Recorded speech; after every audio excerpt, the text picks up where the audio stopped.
अस्सलाम वालेकुम। इससे पहले वाली क्लास में हमने ये डिस्कस किया था कि पिट्यूटरी ग्लैंड से कौन से हार्मोन्स रिलीज़ हो रहे हैं और कौन से ग्रुप ऑफ सेल्स जो है वो उनको रिलीज़ कर रहे हैं।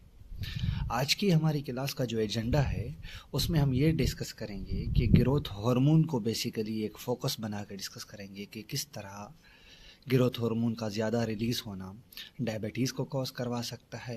उसके अलावा काफ़ी सारे जो डिसऑर्डर्स हैं जैसे कि डॉर्फिज्म, जाइजेटिज्म, एक्रोमेगैली वगैरह, ये सारी चीज़ें इसी एक हार्मोन की वजह से हो रही होती हैं। उसके अलावा हम आज की क्लास में ये डिस्कस करेंगे कि हाइपोफैशियल पोर्टल सिस्टम है क्या, किस तरह से ये कैपिलरीज काम करती हैं और अगर इन कैपिलरीज में फैट की डिपोजिशन हो जाए तो किस तरह ये एबनॉर्मल सिक्रीशन ऑफ हार्मोन्स में किरदार अदा करती हैं। उसके अलावा हम ये डिस्कस करेंगे कि एंटीरियर पिट्यूटरी ग्लैंड से रिलीज़ होने वाले हार्मोन्स कौन से हैं और उनका फंक्शन क्या है। तो आएँ वन बाय वन उनको डिस्कस करते हैं।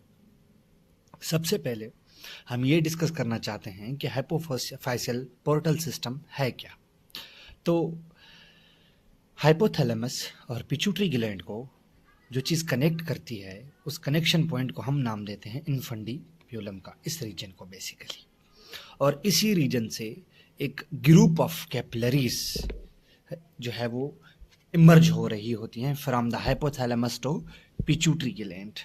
तो ये नेटवर्क ऑफ कैपिलरीज जो है ना, इन नेटवर्क ऑफ कैपिलरीज को हम नाम देते हैं हाइपोफैशियल पोर्टल सिस्टम, जो कि आपके हाइपोथैलेमस से जो भी हार्मोन्स रिलीज हो रहे होते हैं उनको ट्रांसपोर्ट करके पहुंचाती है एंटीरियर पिट्यूटरी ग्लैंड के ऊपर और पोस्टीरियर पिट्यूटरी ग्लैंड के ऊपर।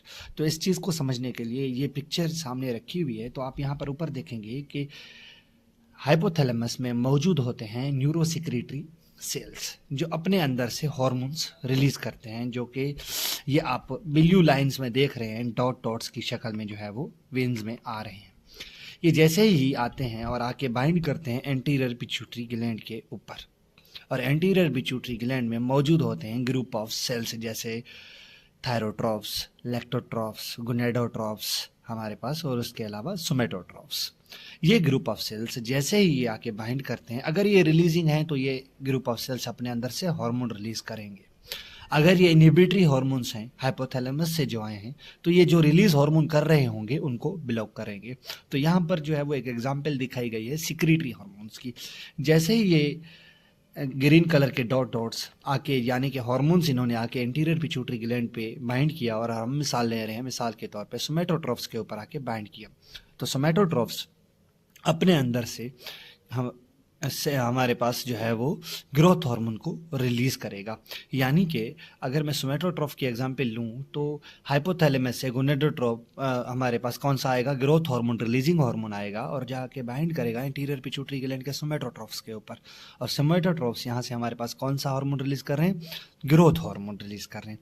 अब ये growth hormone black black dot की शक्ल में क्या होगा कि पूरी ब्लड वेसल से होता हुआ अपना लिवर के ऊपर बाइंड करेगा और जो इसके दूसरे फंक्शंस हैं उनको जो है वो परफॉर्म करवाएगा। कौन से फंक्शन परफॉर्म कराएगा, मैकेनिज्म ऑफ एक्शन क्या है ग्रोथ हार्मोन का, ये हम आगे वाली क्लास में इसी क्लास में आगे वाली स्लाइड में डिस्कस करते हैं। तो वही सारी चीज़ें लिखी हुई हैं कि हाइपोफैशियल पोर्टल सिस्टम एक फेनिस्ट्रेटेड ब्लड वेसल्स का नेटवर्क है, माइक्रो सर्कुलेशन है, जो कि आपका कनेक्ट करता है हाइपोथैलेमस को एंटीरियर पिट्यूटरी ग्लैंड के साथ। इसका मेन फंक्शन ये होता है कि ये quickly transport exchange of hormone करवाए हाइपोथैलेमस और एंटीरियर पिट्यूटरी ग्लैंड के दरमियान।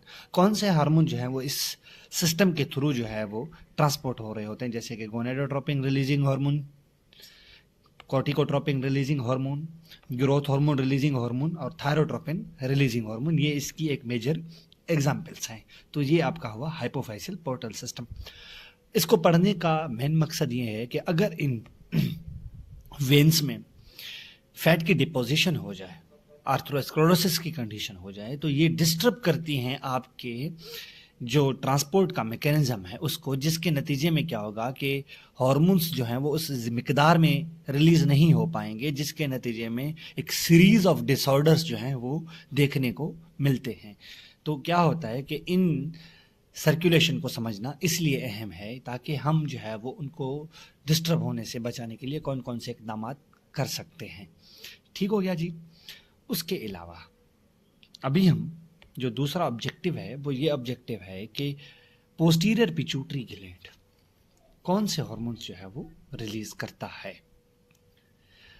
एक चीज हमेशा याद रख लीजिए इस पिक्चर को देखते हुए कि ये आपका जो है वो एंटीरियर पिट्यूटरी ग्लैंड है और ये आपका पोस्टीरियर पिट्यूटरी ग्लैंड है। सही है। पोस्टीरियर पिट्यूटरी ग्लैंड कभी भी अपने अंदर से हार्मोन्स को रिलीज नहीं करता, यानी कि बनाता नहीं है। ये पोस्टीरियर पिट्यूटरी ग्लैंड क्या करता है कि हार्मोन्स को सिर्फ अपने अंदर स्टोर करता है। हाइपोथैलेमस से जो भी हार्मोन आएंगे, दो किस्म के हार्मोन्स होते हैं, एडीएच और ऑक्सीटोसिन। ये क्या करता है कि उनको अपने अंदर स्टोर करता है। जब बॉडी में इन हार्मोन्स की नीड होती है तब क्या करता है कि ये उन्हें रिलीज करता है by the order of brains, hypothalamus के ऑर्डर के ऊपर।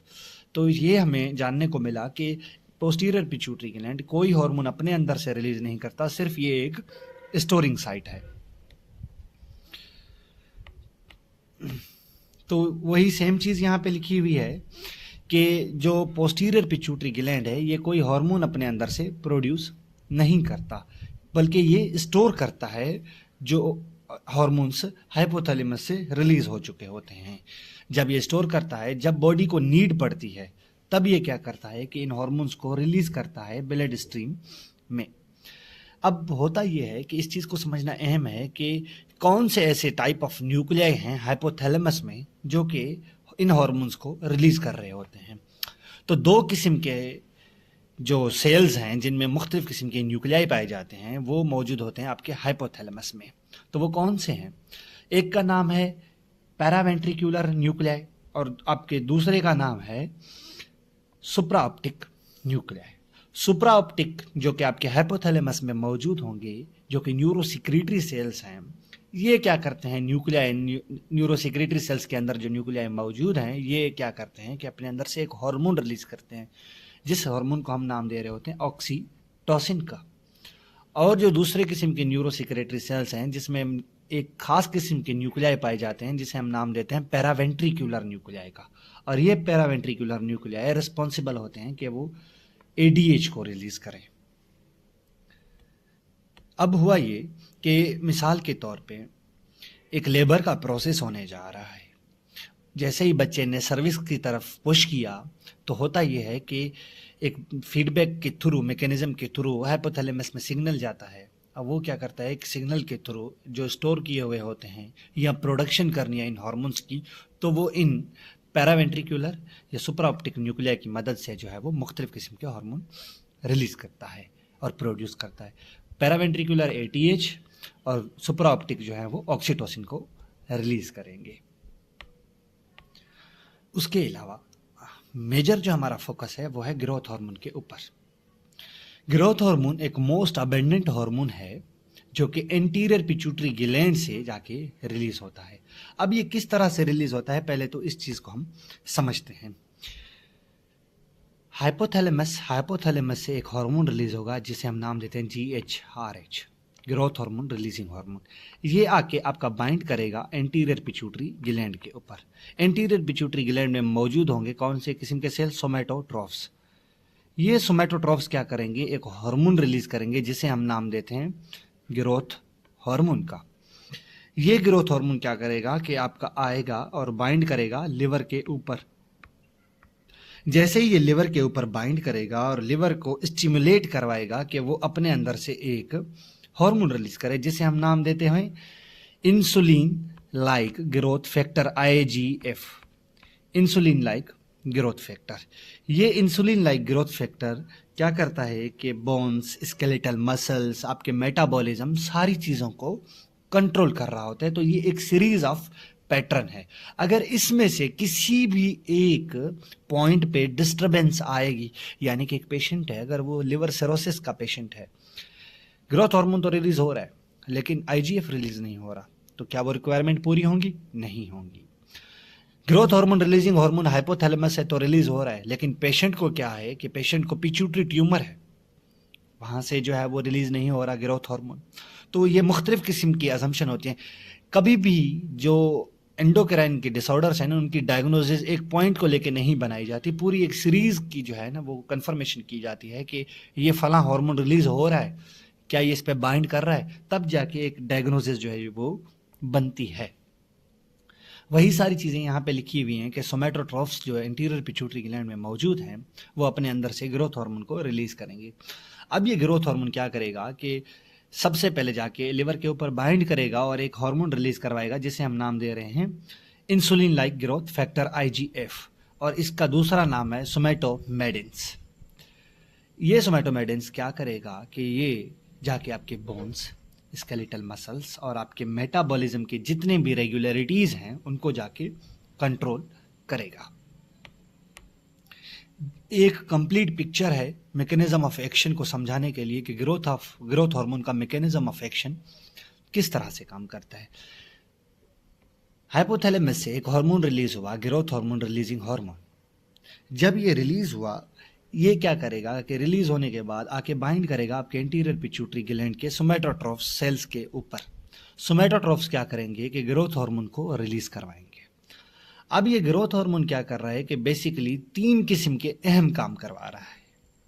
सबसे पहला ये काम करवाएगा कि वो ग्लूकोज स्पायरिंग अफेक्ट करवाएगा, यानी कि जो फैट की डिपोजिशन होगी ना एडिपोज टिश्यूज में, उनकी ब्रेक डाउन करवाएगा, यानी कि लिपोलाइसिस करवाएगा। जैसे ही ये लिपोलाइसिस होगी तो ये हमारे पास एक किस्म की एनर्जी आएगी जो कि आपकी ग्रोथ के इफेक्ट को जो है वो इन्हेंस करेगी। दूसरा काम ये कराएगा कि ये आपके ग्रोथ जो इफेक्ट्स हैं ना उनको जो है वो तेज करवाएगा। कौन से ग्रोथ इफेक्ट्स? ये आपके अमीनो एसिड को अपटेक करवाएगा। उसके अलावा क्या करवा रहा है कि ये सेल डिवीजन करवाएगा, सेलर प्रोलिफरेशन करवाएगा और एपोप्टोसिस का प्रोसेस करवाएगा। इसके टारगेट सेल्स कौन से हैं? Bone cells, muscle cells, nervous system के सेल्स, उसके अलावा इम्यून सेल्स। और तीसरा अहम काम क्या कर रहा है कि वो डायबिटोजेनिक इफेक्ट पैदा करवा रहा है, और यही अहम काम इन दोनों कामों को कंट्रोल करवा रहा होता है। ये क्या करेगा? ग्रोथ हार्मोन आके बाइंड करेगा लिवर के ऊपर और लिवर से एक हार्मोन रिलीज करवाएगा जिसे हम नाम देते हैं इंसुलिन लाइक ग्रोथ फैक्टर। ये मुख्तलिफ किस्म के होते हैं, IGF-1, IGF-2, IGF-3, IGF-4, मुख्तलिफ किस्म के ये हार्मोन्स होते हैं। तो यहाँ पर दिखाया जा रहा है IGF-1 को। ये IGF-1 क्या करेगा कि जैसे ही ग्रोथ हार्मोन ने स्टिमुलेट करवाया लिवर को और लिवर ने ब्रेक डाउन करना शुरू कर दिया ग्लाइकोजन के रिजर्व को ग्लूकोज में, ताकि वो ग्रोथ के इफेक्ट को जो है वो फ्यूल कर सके। और IGF क्या करवा रहा है कि ये मसल्स जो सेल्स हैं, बोन्स के जो सेल हैं, उन्हें स्टिमुलेट करवाएगा, उनमें जो है वो ग्रोथ के इफेक्ट को पैदा करेगा, जिसके नतीजे में इंसान की height, muscle buildup, immune cell की जो है वो प्रोलिफरेशन, ये सारी चीज़ें कौन करवा रहा होता है? आपका IGF करवा रहा होता है। ये सारे फैक्टर्स इसी के हैं। अब हुआ ये, एक चीज़ समझने की कोशिश कीजिए यहाँ पर कि डायबिटोजेनिक इफेक्ट से एक और भी मुराद है। मेरा आपसे एक क्वेश्चन है बेसिकली कि क्या ग्रोथ हार्मोन ज़्यादा रिलीज होने से किसी इंसान को डायबिटीज़ हो सकती है, शुगर हो सकती है, शुगर का पेशेंट वो बन सकता है, हाइपरग्लाइसीमिया की कंडीशन हो सकती है, एक इंसान को ज़्यादा ग्रोथ हार्मोन रिलीज हो रहा है? तो इसका आंसर है हाँ। किस तरह से वो हो रहा है, इसी पिक्चर में ये समझाने की कोशिश की गई है। जितना ग्रोथ हार्मोन ज़्यादा रिलीज होगा उतने लिवर में मौजूद ग्लाइकोजन के रिजर्व्स जो है ना वो ज़्यादा क्या होंगे कि वो आपके ज़्यादा ब्रेक डाउन होंगे। इसमें यही चीज़ लिखी हुई है कि एक्सेसिव जो ग्रोथ हार्मोन है ना वो जैसे ही लिवर के ऊपर बाइंड करेगा तो ग्लाइकोजन के जो रिजर्व्स है ना उनको ज़्यादा तोड़ेगा ग्लूकोज में, जिसके नतीजे में क्या होगा कि कंडीशन डेवलप होगी हाइपरग्लाइसीमिया की। इस हाइपरग्लाइसीमिया की कंडीशन को मेंटेन करने के लिए पेनक्रियाज क्या करेगा कि अपने अंदर से एक हार्मोन रिलीज करेगा जिसे हम नाम देते हैं इंसुलिन का। ये इंसुलिन क्या करेगा कि इसे बाइंड करवाएगा और इसका जो है वो हमारे पास यूज़ करवाएगा पूरी बॉडी में इस ग्लूकोज का, इसको बर्न करवाएगा, ATP बनेगी। अब होता ये है कि जब ये ग्लूकोज ज़्यादा रिलीज हो रहा होता है ना तो उसके मिसाल के तौर पे 1000 ग्लूकोज के मॉलिक्यूल रिलीज हुए, जिसके नतीजे में क्या हुआ कि 1000 के मॉलिक्यूल या 1500 मॉलिक्यूल इंसुलिन के रिलीज हुए।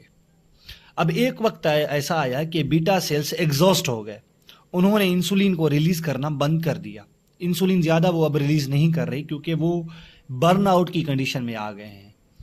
तो उसके नतीजे में क्या हुआ कि जैसे ही वो बर्नआउट की कंडीशन में आएंगे तो एक कंडीशन होगी, डेवलप होगी, जिसे हम नाम देते हैं इंसुलिन रेजिस्टेंस की कंडीशन।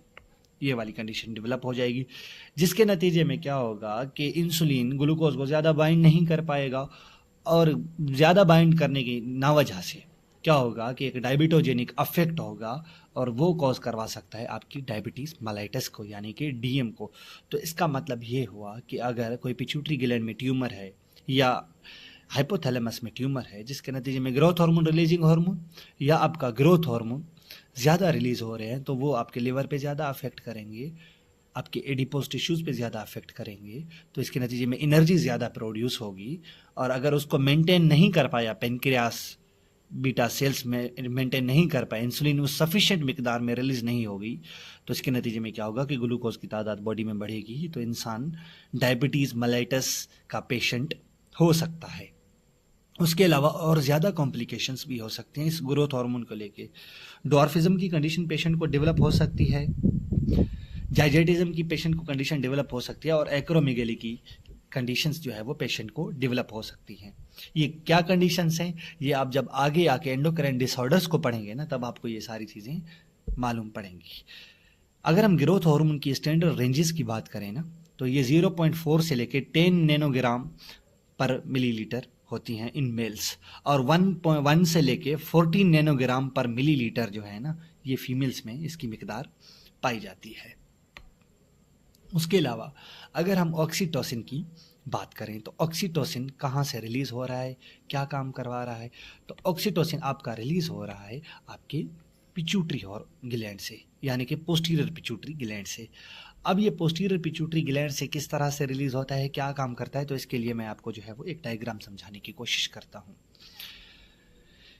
ये आपका पोस्टीरियर पिट्यूटरी ग्लैंड है, और पोस्टीरियर पिट्यूटरी ग्लैंड से आपका रिलीज हार्मोन हो रहा है। कौन सा हार्मोन रिलीज हो रहा है, ऑक्सीटोसिन। अब ये ऑक्सीटोसिन दो काम करता है मेनली दो काम कौन से करवा रहा है, अब हम इन कामों को समझते हैं। सबसे पहले, अगर पेशेंट एक फीमेल है जो कि लेबर के प्रोसेस से गुजर रही है, जैसे ही बच्चा सर्विक्स को पुश करता है ना, तो एक फीडबैक मैकेनिज्म के थ्रू हाइपोथैलेमस की तरफ मैसेज जाएगा, वो मैसेज देगा पिट्यूटरी ग्लैंड को, और पिट्यूटरी ग्लैंड के पोस्टीरियर रीजन को, लोब को, तो उससे रिलीज होंगे आपके ऑक्सीटोसिन। ऑक्सीटोसिन एक काम क्या करवाएगा कि यूट्रस है ना, उसका जो है वो क्या करवा रहा है, यहाँ पर इस चीज़ को समझिए कि यूट्रस को क्या करवा रहा है कि वो प्रमोट करता है लेबर को, और इन्हांस करता है आपकी कॉन्ट्रैक्शन ऑफ स्मूथ मसल्स को, ताकि बेबी को पुश किया जाए आगे की तरफ। एक काम क्या हुआ आपके ऑक्सीटोसिन का कि वो यूट्रस पे एक्ट कर रहा है, स्मूथ मसल की कॉन्ट्रैक्शन करवा रहा है, और बेबी को आगे की तरफ पुश करवा रहा है, ताकि जो लेबर का प्रोसेस है वो आसान हो सके। और दूसरा काम क्या करवा रहा है कि वो मेमरी ग्लैंड के ऊपर, जो मेमरी ग्लैंड है ना, उनके ऊपर जाके बाइंड करेगा, और मेमरी ग्लैंड में जो प्रोलैक्टिन हार्मोन मिल्क को प्रोड्यूस करवा चुका है, उसकी इजेक्वेशन में काम करेगा।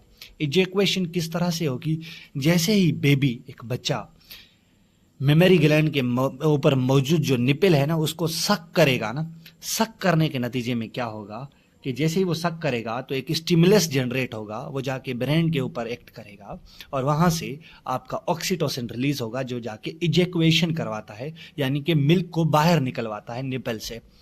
वाइवा का अहम तरीन क्वेश्चन है कि आप जो है वो डिफरेंस बताएं प्रोलैक्टिन और ऑक्सीटोसिन में। तो जो प्रोलैक्टिन होता है ना, वो आपकी मिल्क की प्रोडक्शन, पैदावार में जो है ना वो किरदार अदा करता है, और जो ऑक्सीटोसिन है ना, वो मिल्क की इजेक्वेशन यानी कि बाहर निकालने में उसको मदद करता है। तो ये आपके ऑक्सीटोसिन के दो अहम काम हैं। उसके अलावा एडीएच, एंटी डायूरेटिक हार्मोन, जिसे आम लफ्ज़ों में वैसोप्रेसिन कहा जाता है, दोनों नाम याद रखिए, एग्जाम पर्सपेक्टिव से बहुत अहम है। एडीएच क्या करता है कि एडीएच को समझाने के लिए मैं आपको एक डायग्राम जो है वो समझाने की कोशिश करता हूँ। एंटी डायूरेटिक आपके एड्रिनल ग्लैंड से भी रिलीज हो रहा होता है, और आपके पोस्टीरियर पिट्यूटरी ग्लैंड से भी रिलीज हो रहा होता है। इस एडीएच के बेसिकली इस एडीएच के जो है ना वो दो काम है। इन दोनों कामों को समझना बहुत अहम है। सबसे पहला इस एडीएच का काम क्या है कि ये वेजो कंस्ट्रक्शन करवाता है, वेजो कंस्ट्रक्शन करवाता है। और दूसरा काम इसका क्या है कि ये नेफ्रॉन पे एक्ट करता है और जो वाटर और सोडियम है ना इसकी रिटेंशन करवाएगा, वाटर और सोडियम की रिटेंशन करवाएगा। यानी कि इस बॉडी में अगर वाटर और सोडियम की कमी हो रही है ना तो उसको क्या करेगा, बॉडी में वापस रिटेन करवाएगा। ये इसके दो अहम काम है। इन कामों को समझना इसलिए अहम है कि जो ब्लड प्रेशर के पेशेंट होते हैं ना, अब उनमें ये हो रहा होता है कि ये एडीएच ज़्यादा रिलीज हो रहा होता है। एक सिस्टम है रेनिन एंजियोटेंसिन सिस्टम, इसको अगर आपने समझना है तो उसको समझ लीजिए। Renin angiotensin system, renin angiotensin system में जब एंजियोटेंसिन 2 आपका एक्ट करता है एड्रिनल ग्लैंड के ऊपर, तो वो अपने अंदर से एक हार्मोन रिलीज करवा रहा होता है एडीएच। एडीएच दो काम करता है। पहले जाके वो क्या करता है कि जो आपकी पेरीफ्रीज में मौजूद वेजल्स है ना उनमें वेजो कंस्ट्रक्शन करवाता है, ताकि जितनी नैरो होंगी हमारे पास वेजल्स उतना ब्लड जो है वो बड़े फोर्स के साथ पास होगी और जो प्रेशर है वो मेंटेन रहेगा। और दूसरा काम क्या करता है कि ये किडनीज के ऊपर बाइंड करेगा। जैसे ही ये किडनीज के ऊपर बाइंड करेगा तो वहाँ से क्या करेगा, सोडियम और वाटर की रिटेंशन करवाएगा। तो यहाँ पर हमारी आज की क्लास ख़त्म होती है। इंशाल्लाह